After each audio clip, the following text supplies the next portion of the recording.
Hi guys, how you all doing? Welcome to South Korea for part 2. Oh, sorry, I'm not in South Korea, am I? I am here in the office. The office that is St James's Park. Sadly, not on the... does I sound like I'm annoyed about that? Sadly, not on the pre-season tour of Singapore and South Korea. So yeah, I've been back in familiar surrounds here, but that doesn't mean that there's not transfer news to talk about.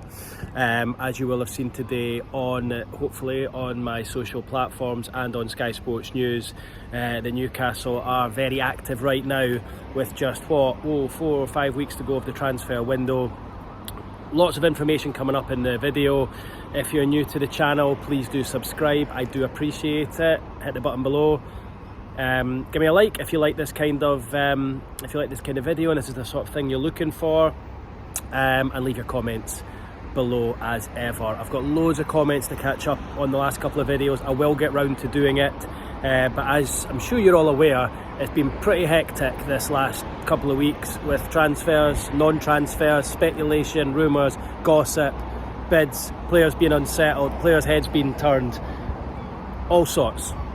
We just need some transfers. We need some transfers to happen. Now, on to the video. This is a transfer that's got a likelihood of happening. I'll be looking at the comments on my Twitter, and obviously they don't seem too positive, I have to say, but I'll get round to explaining why I don't think it's the worst thing ever.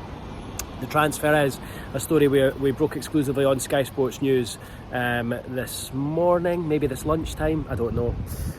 Losing track of the hours now, and it's that Newcastle are in talks with Southampton over a move for goalkeeper Aaron Ramsdale. It's discussions centre over a loan deal with an option to make that loan deal permanent at the end of the season. Now, as it stands right now, as I stand here, 4 p.m. Monday afternoon, Newcastle have pretty much agreed personal terms with Aaron Ramsdale. I don't think that will be an issue. However, they've yet to come to an agreement with Southampton over the terms of the move. So as I say, the talk is, or the discussion centre over a loan deal with the option to make that permanent at the end of the year. An option, not an obligation. So we'll wait and see what happens. As it stands right now, Newcastle haven't made an offer or a bid to Southampton, but discussions are taking place. It's not the sort of thing where they would make a bid anyway because it's a loan deal, but obviously Newcastle, I would guess, would probably pay the majority, or if not all, of Ramsdale's wages, and then Southampton would get a loan fee out of it as well. I mean, let's be honest, Aaron Ramsdale is a Premier League goalkeeper. He shouldn't be playing in the Championship. And I'm surprised it's kind of taken until now for someone to get close to snapping him up. Look, I know he didn't have the best of seasons last year with Southampton going down, but he didn't really have much in the way of protection. And we have to realise this is a goalkeeper that this time last year Newcastle were desperate to sign. They wanted to bring him in from Arsenal, but they couldn't afford him because they didn't have any money due to PSR, so they had to make do with what they had.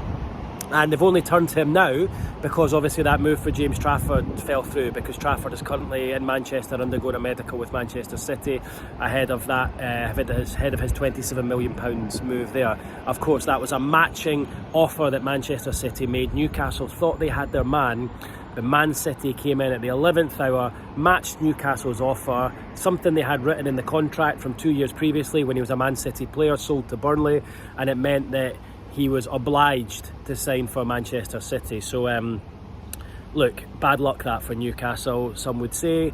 Some would say maybe they should know about the Manchester City situation, but earlier on in the window, Newcastle had no idea. Well, the reason they had no idea is Manchester City weren't interested. It's only been as the window has progressed that talk of either Ederson or Ortega going means that they've come to the table back to the table for Trafford. So I think Newcastle have been unlucky there, I have to say. But anyway, back to Ramsdale, 27 years old. He's in the peak of his powers. Yes, he's not had the greatest seasons. He's great with the ball at his feet. I know he's made a couple of mistakes with that, but he passes out for the back, he gets the team playing. He's very different to Nick Pope in that respect, who's like an incredible shot stopper but not the best with his feet.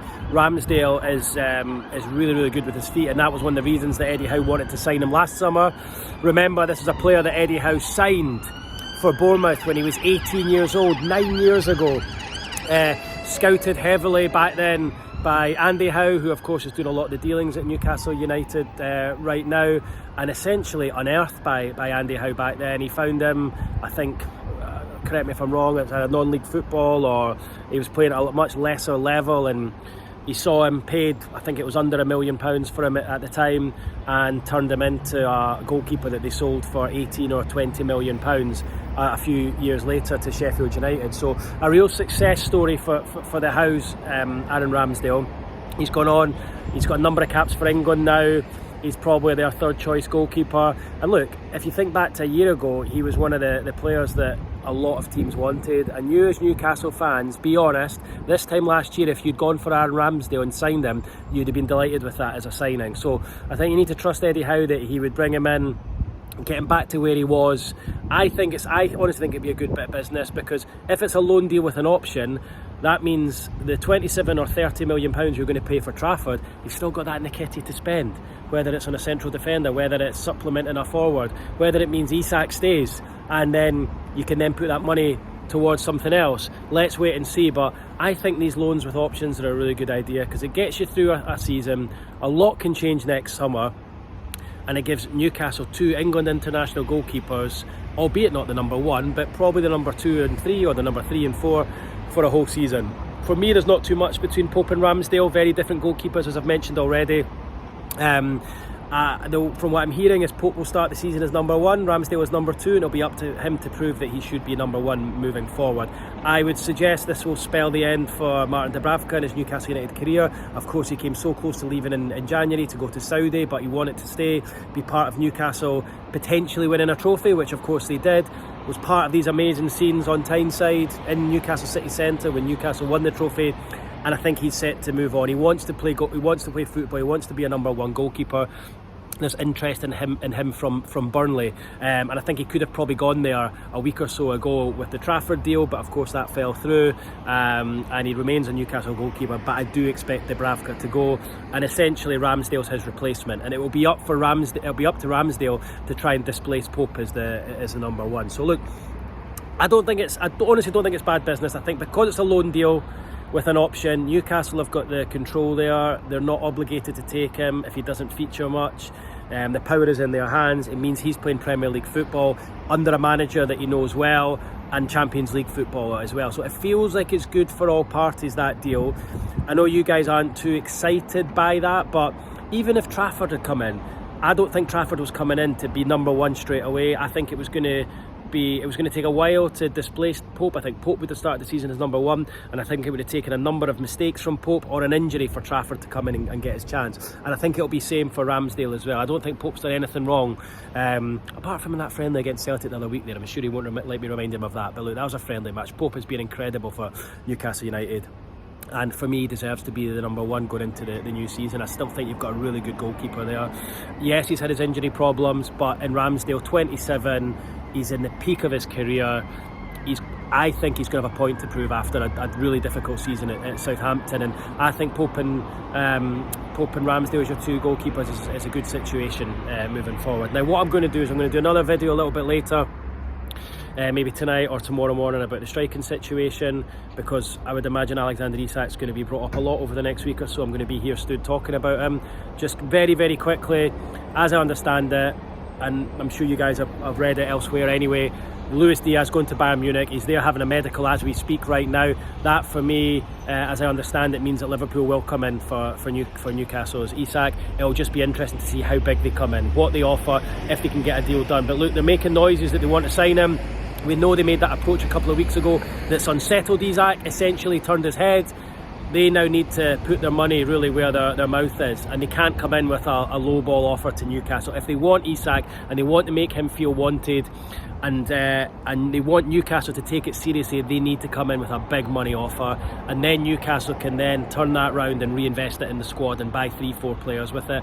It sounds bad at the moment losing Alexander Isak, but I think if you use the money wisely and you bring in 3 or 4 players, you can actually make the squad and the team a lot stronger. And remember, Alexander Isak could get injured tomorrow. He could get injured in the first game of the season. He could be out for 6 months or 9 months or a year. You could turn down 130, 140, 150 million pounds. You could turn that down. and then Isak could get injured and you don't have him anyway. It'll take the money while it's there. If the player's head's not on it, I think just let him go, reinvest it in the team and start again. It's difficult that you've only got 3 weeks to work in, but hey, look, it makes it exciting for you guys, for us guys. I still think Newcastle will be active. I still think you'll bring in at least 3 players, maybe 4 this transfer window, and it's going to be a really exciting last few weeks of the window. If you sell Isak, you've got money to play with. Yes, you would rather bring in first because then teams aren't going to hold you to ransom, but sadly we're not in that situation at the moment, and you're just going to have to suck it and see what happens. I'll get on to my update about the strikers later because I've got some stuff on Wissa and some stuff in Sesko as well. One thing I want to finish with, and I said it in my video last week, I'm going to say it again. I know some of you, all of you, 99.9% of you will probably disagree with me here, but I would be, if the Isak to Liverpool deal does happen, and it feels like they're going to come in now off the back of Diaz going to Bayern Munich because they've got the money there to spend, I would be saying to them, give us Nunez. I said it in a video last week, give us Nunez as part of the deal. He's surplus the requirements at Liverpool. They're happy to sell him. I would say you can have Isak for big money, whether it's 120 million, 130 million, but we want Nunez as part of the deal. And I would bring him in here. Look, he might not be the best finisher in the world. I think Eddie Howe can improve him. I think he could be a real fan's favourite here if he gets off to a good start. He knows his way around the pitch at St James's Park. He scored a couple of cracking goals there already.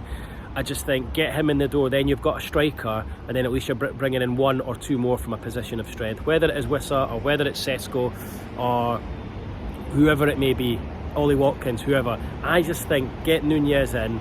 He is rough around the edges, but I think he can be improved. I think there's a player in there, and if you can get him on the cheap, and Liverpool, if they're desperate to get Isak, I think they'll give him away.